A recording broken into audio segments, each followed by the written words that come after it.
Hi, everybody. It's Alan Morrison here with a new podcast series. I'm the host of the GraphRAG Curator, and this is our first episode of a series of podcasts we're going to be recording with people in the knowledge graph community, specific to GraphRAG or the coming together of different flavors of AI, hybrid AI. Today I had the chance to interview Tony Seale, who is very experienced knowledge graph developer, somebody who's been in and around knowledge graphs for over 10 years. And before then, he started in the relational world at investment banks. So Tony's got this consultancy called the Knowledge Graph Guys, and he's also the chair of the DPROD SPAC, which is a very interesting schema specification that folks who are developing data products can use. So today we talked a lot about Tony's approach to knowledge graph development, what he helps clients with, and the kinds of standards that are in play and where they're appropriate, how they're appropriate. We also talked about decentralization and other strategic issues that relate to what kind of choices you should be making when it comes to building knowledge graphs that are going to be used in conjunction with large language models, for example, and agentic AI. So we covered a lot of ground in this interview. It's just so rich with good information. Tony blogs a lot. You can see his blogs on LinkedIn, and I just think this is a nice complement to what he's posted online. So hope you enjoy it.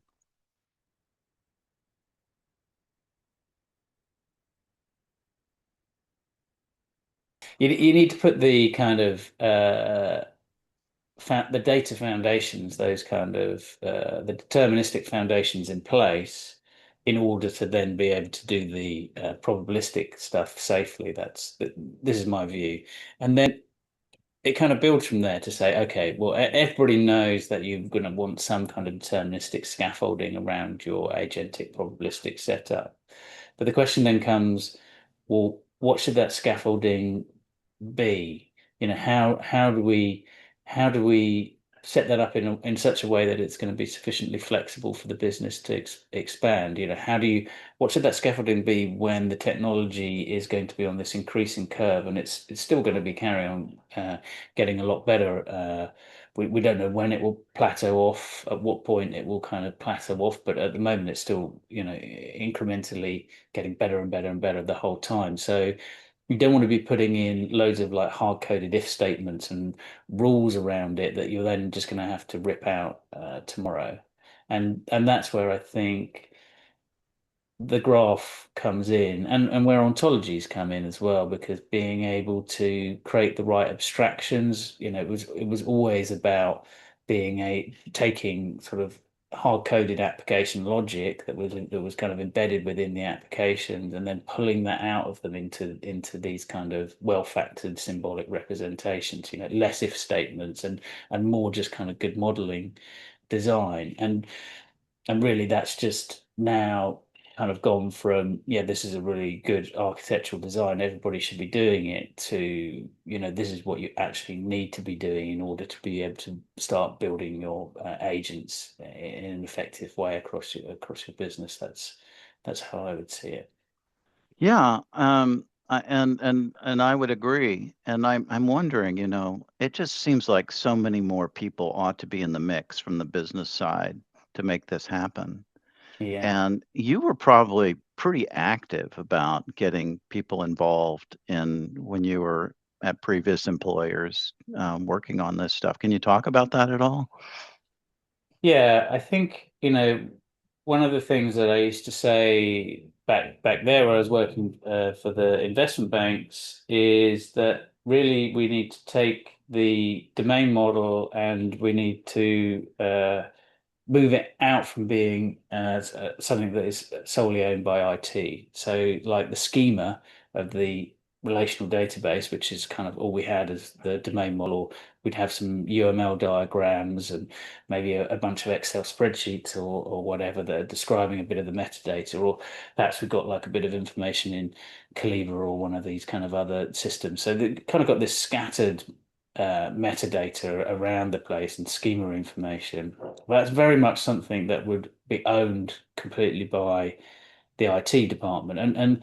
And in, when I was doing like the relational modeling stuff, then we wouldn't really be thinking about, we would slightly be trying to design, certainly when we were doing the application layer on top of it, like the classes, we would try and sort of make them like business objects. We'd never, you kind of get the requirements off of the users, but the schema and the conceptual model was definitely something that we owned. It was our thing. They didn't care about it.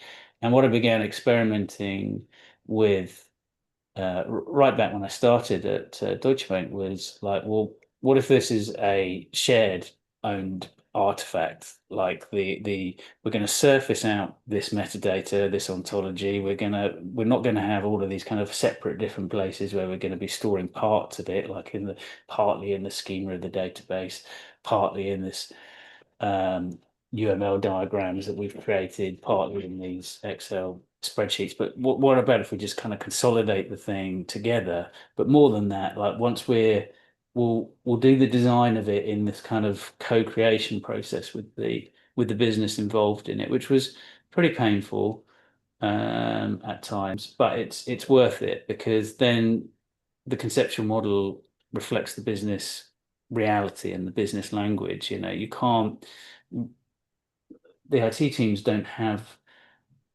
the subject matter expert knowledge to do the modeling in such a way that it's really going to be closely aligned with how the subject matter experts work. But at the same time, the subject matter experts also don't necessarily know everything about good modeling practices.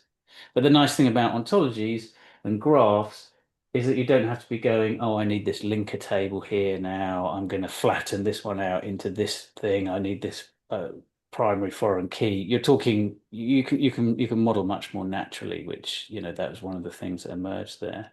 And that's a practice that, I've continued on now. Like it's a big part of what we do in the consultancy is when we're kind of going out there and working with clients is sort of enabling these workshops where you're bringing the different people together and from the stakeholders on the business side to the IT people that know where the data is. And then again, we have these what are sometimes quite uncomfortable meetings, but very productive in the end once you get through that, where we create the shared artifact of the conceptual model. But a conceptual model that's not just like a UML diagram, it's executable now, it's machine readable as well as human understandable. So yeah.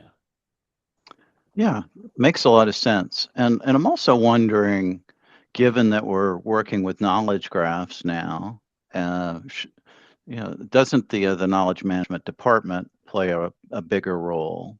And shouldn't, for example, the content management folks, given that you're working with schema.org, shouldn't they be in the mix too? Yeah, absolutely. Yeah, no, that's right. And there you kind of get into something that we're still in the discovery process of, I think. But obviously different.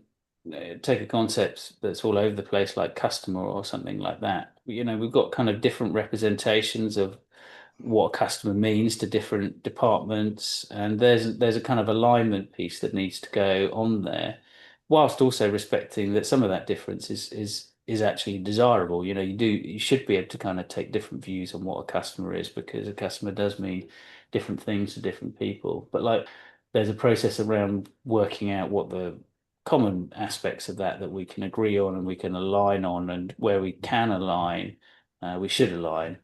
And again, luckily the technology has got that built into it. So you've got concepts of inheritance, and you can subclass not only at the class level, but also at the property level as well, which is quite an underused feature actually, like being able to do sub-properties. But I think it's actually really powerful and useful once you sort of getting into these more complicated scenarios.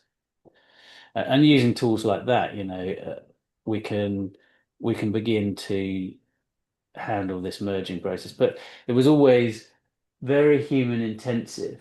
And what large language models have started to change is that we can inject them in now as part of the process within this loop to kind of take out a lot of the the sort of drudge effort, if you like.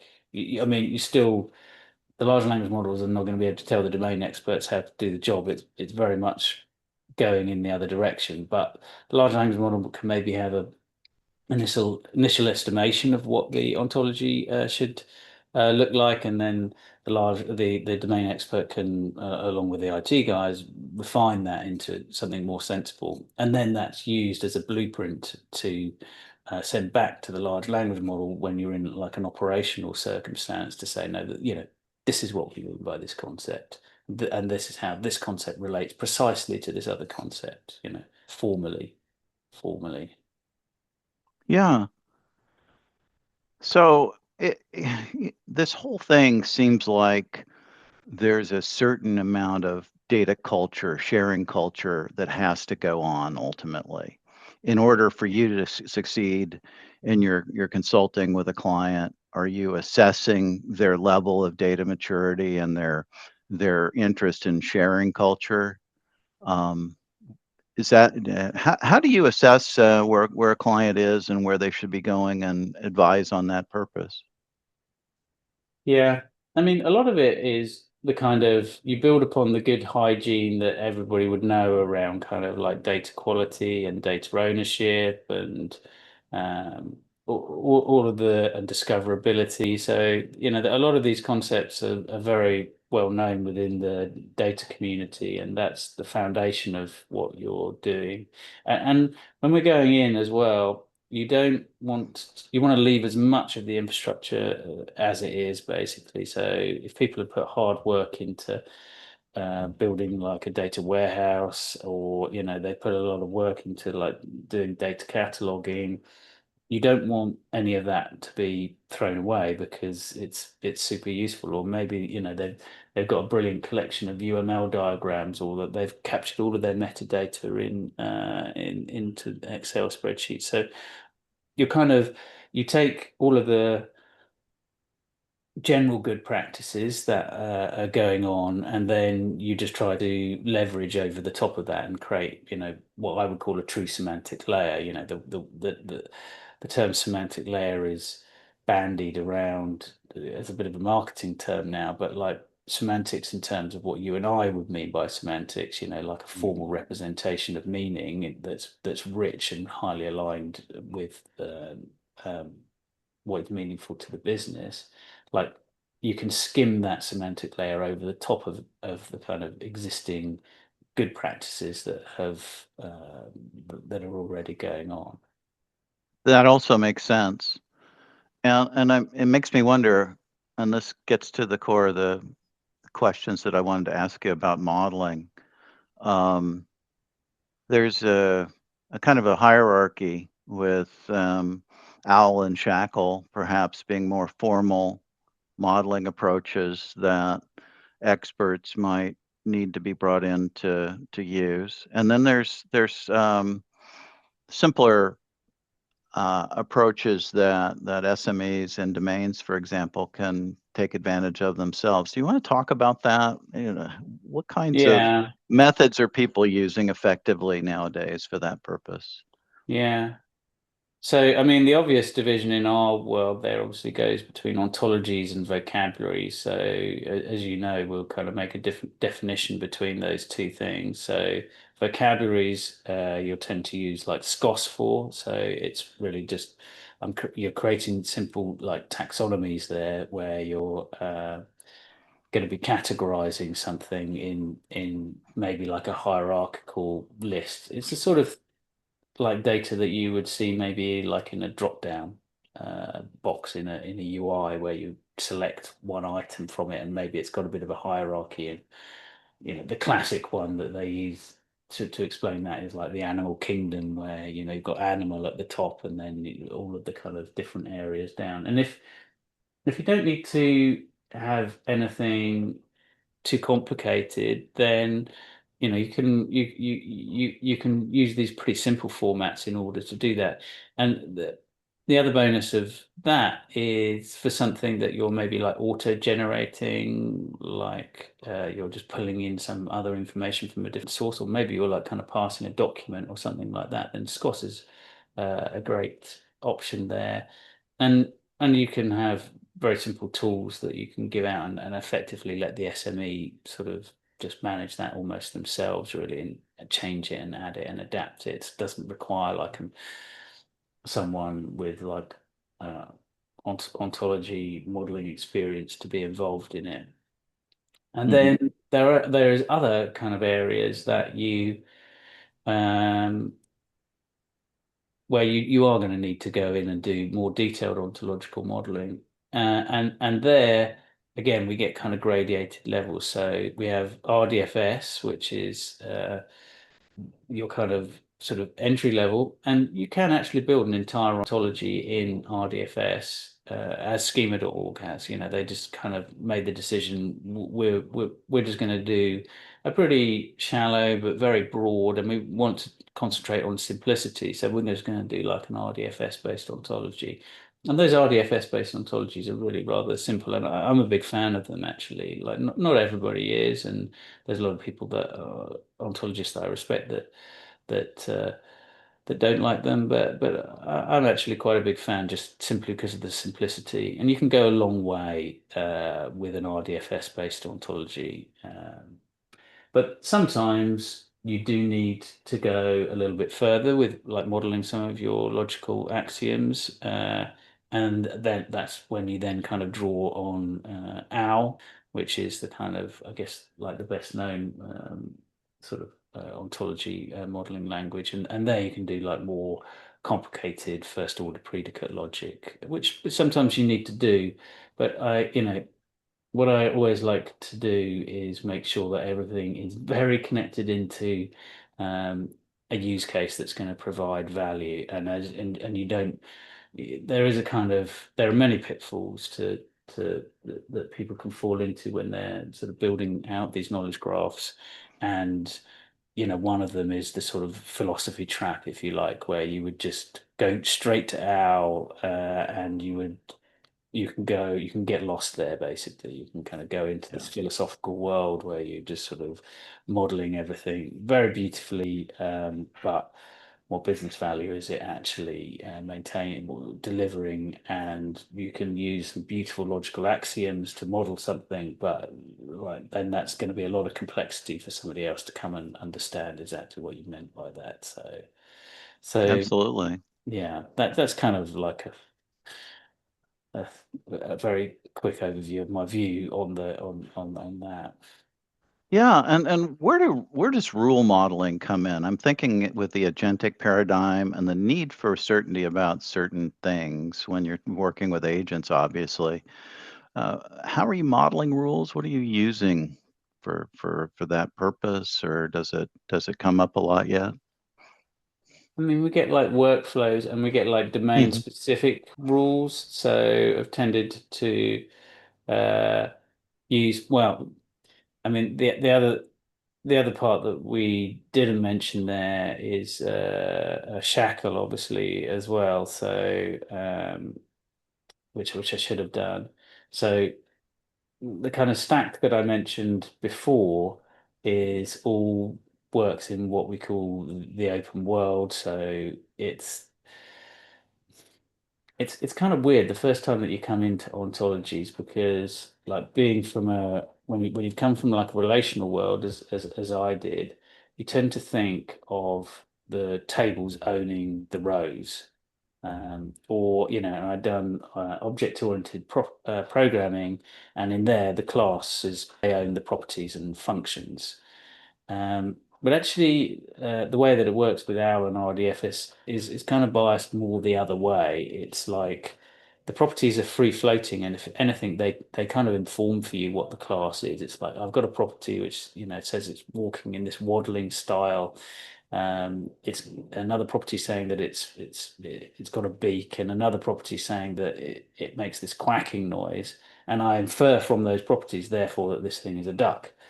class. It belongs to the duck class. Mhm. So it kind of like that tends to work the other way, and as part of that, it's also that if you don't know a piece of information, it doesn't mean that this thing is invalid. It just might mean that I don't know it yet and I haven't discovered everything about it. So I can keep appending information in, and maybe as more information comes in, it will then satisfy that, and I'll know more what this thing is. So just because a piece of information is missing does not necessarily make this thing invalid, and that's all like wrapped up in this idea of the open world principle. But then we also have the shapes constraint language, SHACL, which kind of goes the other way, and that's like the closed world. And there, effectively, we're saying within this domain, we're closing the world down, and it's either in this shape and it's valid, or if it's not in this shape, it's not valid. Um, and you kind of use the two things in conjunction. So, you know, it tends to be that your rough scaffold is there in your open world, and then there are certain places that you want to like close things down with specific rules around this thing must look like that, and this thing must not have these things in. And SHACL is very powerful in that it's kind of based upon these shapes. So you're able to kind of select out subgraphs and say, for this particular subgraph, it must conform to these kind of set of rules. So you can do, in terms of those sort of rules, you can do quite a lot with SHACL there. And certainly I've done a lot there even before SHACL came out, and we were doing like with the earlier predecessors of the technology that before SHACL to test that stuff was in the right shape, particularly when we were like on the trading desk. We had like a bunch of graph-based unit tests, and they were running kind of in real time. So as information came in, we would run the tests against it, which are kind of checking that the shape of the data is in a good shape. And it would never make it beyond a certain point within the pipeline if they failed any of these unit tests, because we couldn't afford for bad data to get into the system, because it would, we're running like risk and P&L of it. So if you allow bad data to enter into there, then it would have major downstream impacts. So in some ways now, what we're doing with the LLMs is just kind of a variant on that. It's like you're first of all defining the semantics, so you're being precise in an open world way about the definitions of what a particular thing means and how it relates to something else, and that can be given to a large language model to help inform it about the specific semantics in a given domain. And then at runtime, you can have SHACL constraints that then are checking that the large language model is sort of staying on point with within a particular business process or a particular area. Is it actually meeting these particular parts? Yeah. So you mentioned process modeling, and um, in my own work, I've encountered, application-oriented process modeling, all sorts of different kinds of process modeling. And it just seems like there's this huge duplication of effort when it comes to optimizing workflows. Yeah. And you've got the whole software industry basically backing one form or fashion of ways to do process modeling now. But then you have the LLMs and the knowledge graphs coming into the picture. Are you able to really work on process optimization in your client work, or are you stepping on toes when you try to do that? I'm wondering how that works. Yeah, I think you are always stepping on toes to a certain extent, because there's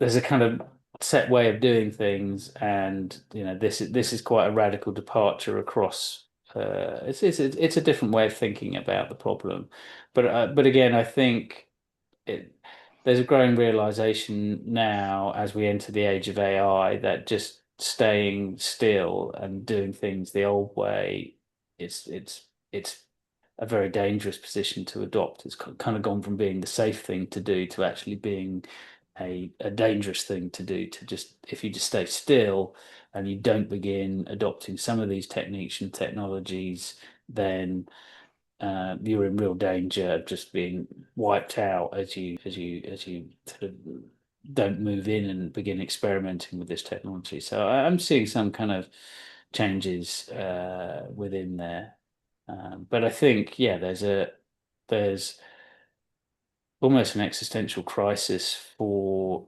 quite a lot of the software and applications, and that, like, the AI will eat a lot of, it will feast on a lot of the applications that exist out there in our current ecosystem. On our phones, you know, I already use my apps a lot less than I Yeah. personally, this is just my personal thing. I already use them a lot less than I would have before, because the large language model is providing me a lot of that. As that kind of gets more into the ecosystem, how often are you really going to be opening many apps at all? You're probably just going to be communicating with your assistant, which is digging into these things, and it's pulling you back and consolidating that information together. And that will be reflected across the enterprise as well. So the applications will get, a lot of applications across the enterprise will get cannibalized. But what we can't afford to cannibalize is the specific semantics and interesting data that those applications are holding. That's what we have to kind of preserve, and actually represents in some way the most important IP that the company has. Because if you're just buying intelligence in from the outside, and the price of intelligence has become pretty cheap. I'm not saying large language models are cheap, because they're quite expensive, but relatively, the price of intelligence has just like dropped to the floor compared to what it was before we had these things on the scene.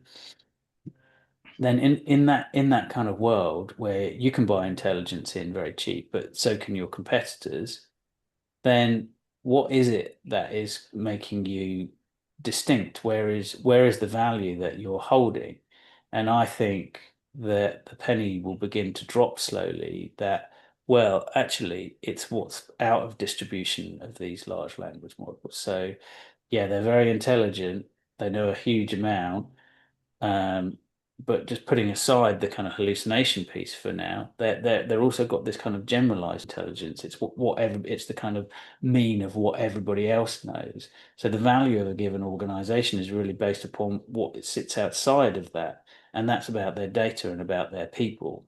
And again, I think this is why knowledge graphs are everybody's turning to knowledge graphs now, because the knowledge graph, along with the ontology, is the way that you encode the specific semantics of your business, the meaning of your business, into the ontology.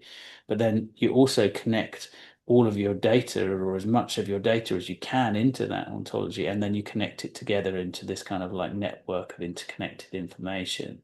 And it's that network itself that then holds the value. That's where the key value of this organization is. And to a certain extent, you're then bringing in the intelligent system, and you're letting it wander and walk around through this network that you've got, holding the map that is your ontology. Right, right. It seems like you're advocating owning the ontology, owning Yeah, the modeling function, making it exist perhaps as a dedicated unit, ideally, so that you're helping nurture that ownership. And one of the dangers that seems to be evident in this paradigm shift, I'm sorry to use the cliche term, is that you're seeing more and more companies that want to own the ontology, software development companies that want to own the ontology. So huge they will danger. go into a client, and the client will give them permission for X, Y, and Z, and all of a sudden that company is collecting all this data. They're doing the modeling, and the smarts that come with that effort don't seem to be benefiting the client directly.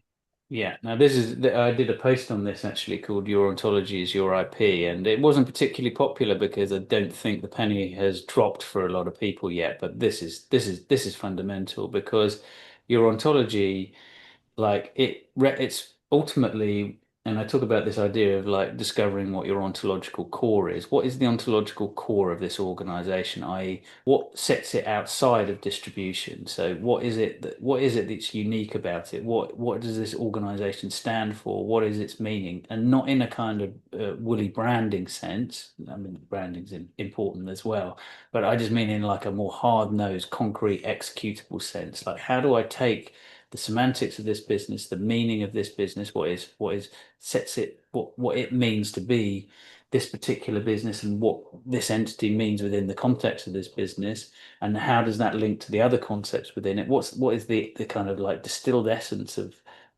this organization captured in a formalized executable format? And that's the key thing, because then that lets you develop this kind of like neural symbolic loop where you're using the large language model to help you discover what that ontological core is and formalize that ontological core. And then once you've got those concepts there, you're feeding it back into the large language model to keep it on point with the essence of what your organization is all about. And if that is not your IP, I don't know what is. It's and it's a bit of a kind of con trick that is going to go on about where organizations effectively going to allow another organization to come in and kind of, you know, rape and pillage them of their IP, of the essence of what that organization is. Once they've embedded that knowledge into their product, they'll go to your competitor and they will do it to them. Not the way that it should be. The way that it should be is based upon open standards, the ones that we've talked about, and where there's commonality between different competitors within the same industry. We want industry-wide ontologies. So if there's a general information, it's not a particular take on the world, then we should be aligning to industry-wide ontologies so that we can collaborate with them in that industry. So each individual organization should be attempting to align to an industry-wide ontology and should be influencing into it. Where it's your own take on there, where you're inheriting from the base class that's in the industry-wide ontology, I'm now taking my own specific view, and that's your own organization. And if you're getting your domain experts to do these meetings and you're taking your tribal knowledge and you're encoding that into this formalization, don't give that to anybody else. Yeah, that's a good rule to follow for sure. And companies need to be a lot more careful about what they're doing along these Someone should lines. somehow be, it should be on a big banner somewhere. It should, like, really, there should be work going on for those that know within the community should be Are you, are finding you, a clearer way of making this message out there. Because otherwise, it's people are making this mistake probably today, like people are making. yeah, it seems like you all could be working with a risk consultancy on, helping companies reevaluate the risks given the circumstances that are new and different now. Um, This is the uh, same thing with your data. Like, if you're a non-data company at the moment and someone comes along and starts trying to buy your data, or if you're a manufacturer or a retailer or something like that, and someone's coming to try and buy your data, be extremely wary of that at this point as well, because we've not yeah. we've not really bottomed out the value of the data assets at the moment, and they're probably like way more valuable than than most people currently think that they are in the world that is about to come to us. So again, extreme caution around there, I would advise to anybody. Another theme around this ownership aspect of IP has to do with centralization and decentralization. Mm. And I've followed the solid standard, such as it is, over the years, and have had varying opinions about it depending on what the time is. But I'm getting more and more fascinated by what people are doing with it. And I'm wondering what your thoughts are about Solid, because it is a decentralized storage model. It does allow um, companies and their partners to each have their own pods and to share across the podverse, if you will. Um, Any thoughts about Solid or alternatives to it that allow more decentralization? Yeah, I like Solid, and I don't think there should be alternatives to it. Really, I think it's got it should be the way for people should work within the Solid community if they're if they've got kind of different ideas on it, because I think it makes sense to have at least one standardization for doing that, and work a bit with the guys behind Solid. I like it. I think Solid has been set up for like personal data, and I've got to be honest, my somewhat bleak opinion is that that horse is already bolted. So every individual should own their own data. We each should have our own solid pod. We should have our own knowledge graph. We should be, as we're kind of interacting with various different people, we should be collecting all of our own data into like a solid pod, and then we should be giving access out to other people for doing it. That's not the world that we live in. We've all, everyone's already given their data away to Facebook and Google, and that's already happened, sadly. And maybe that might change in the future, but right now that's the reality of where it is. The fight that I'm interested in is organizations protecting and ring fencing their data, because it would seem like, oh, it's impossible that an organization would let their data leak out and allow that to happen. But actually, no, because as you say, people are engaging with people who are taking their ontologies and ingesting them externally, and various aspects of that can happen around the data as well. But just at the metadata level is you don't want to underestimate that. So that's where that's where I think the kind of current area to concentrate on is like, well, how do we ring fence and protect individual organizational data, so that like in the post AI world we get a lot of separate individual, as many organizations as possible make it through to the other side of the AI revolution, so that we kind of get this kind of like what I call like network of networks. There's multiple organizations, they've each got their own ontological core in it, and they have got their own LLMs or their own AI, whatever the kind of version ends up being at the end, and they have their own intelligence, and then they're interoperating with each other, as opposed to kind of what could well happen, where you would like huge numbers of companies just go to the wall, and effectively the result is that the data that they were residing over and the semantics that they were residing over kind of get sucked into this sort of a few giant black holes of foundational models that then eke out and sell out intelligence back to the rest of us. That's not the AI future that I personally think would be a good one. I'm much more interested in trying to see what we need to do to create the conditions for for one where as many organizations survive through to the other side. And that's what the DPROD specification, which is a like working group that I chair, it aims to set up an architecture for. And actually we collaborate with the solid people. So in the vein of that, you could have a solid pod. We haven't done this bit yet, but we're working on it with them. You could have a solid pod behind the DPROD specification, but the idea with DPROD is to take the existing movement that is going on within organizations, which has got quite a lot of energy around it, around data products, and say, look, if you're going to define a data product and go to all that effort of defining a data product, you might as well define your data product using this ontology. So it's an ontology for what a data product looks like. It's a shared schema definition of what a data product looks like. So as an organization is beginning to roll out its data products, it can define those data products using a shared ontology. And then what you're basically doing by doing that is you're building out your knowledge graph like one one data product at a time. And yeah, that's the current one that I'm pushing on there as a pattern.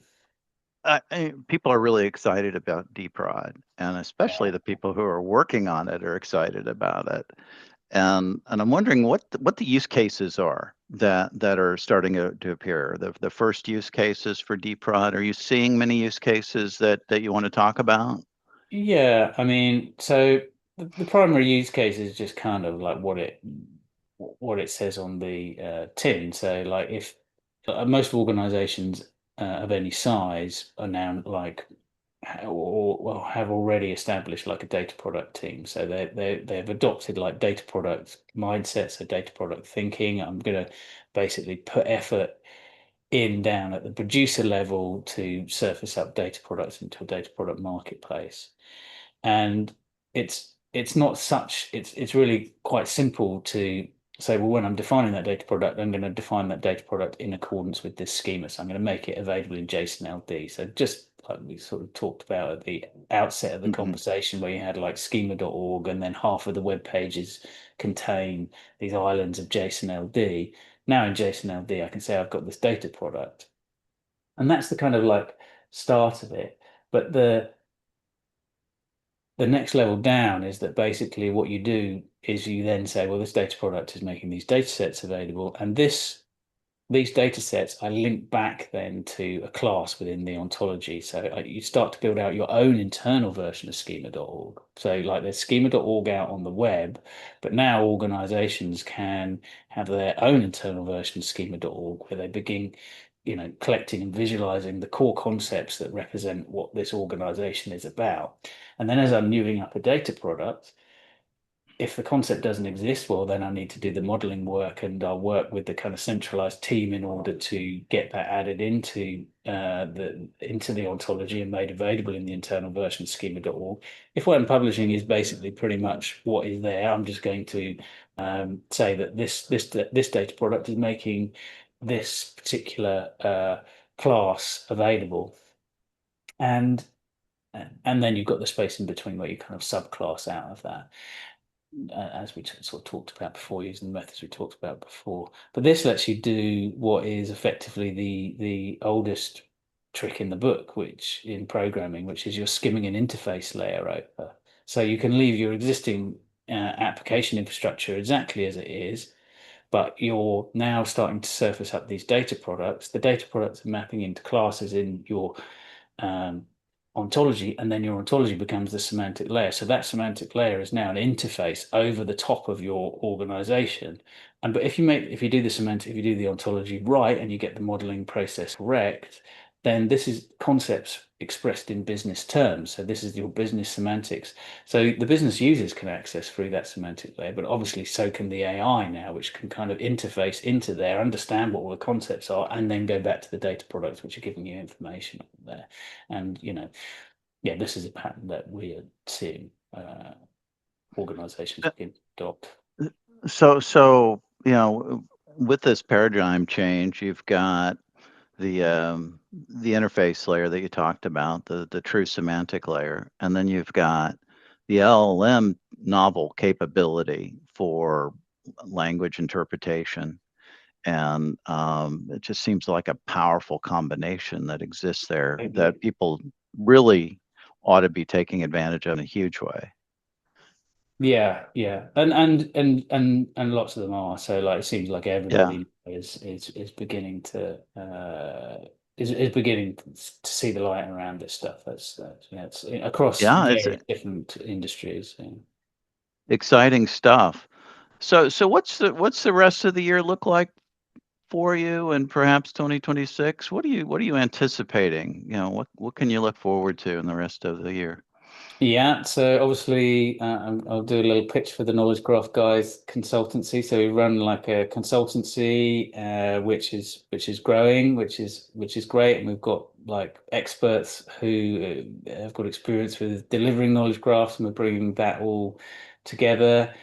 And yeah, so I look forward to continuing with that. So serving our clients, seeing the knowledge graph guys as like the kind of tip of the spear with this thing. Like we're going out there, we're at the point where rubber meets the road. How can we actually deliver value for clients using these ideas? We're sort of working with different clients in different sectors, and then sort of sharing that information across our various different clients. So yeah, I want to continue doing that. And the intention is then to share it with the broader community as well. Like, so we're going to look for ways for stuff that like dprob was the first thing that's kind of been like given out. That's like the architecture, but hopefully, if things go well, we'll continue to kind of give out other artifacts to the wider community. You've got the architecture now, but there's other artifacts that need to be put out there that we will try and develop that will enable this thing to happen so that as many organizations can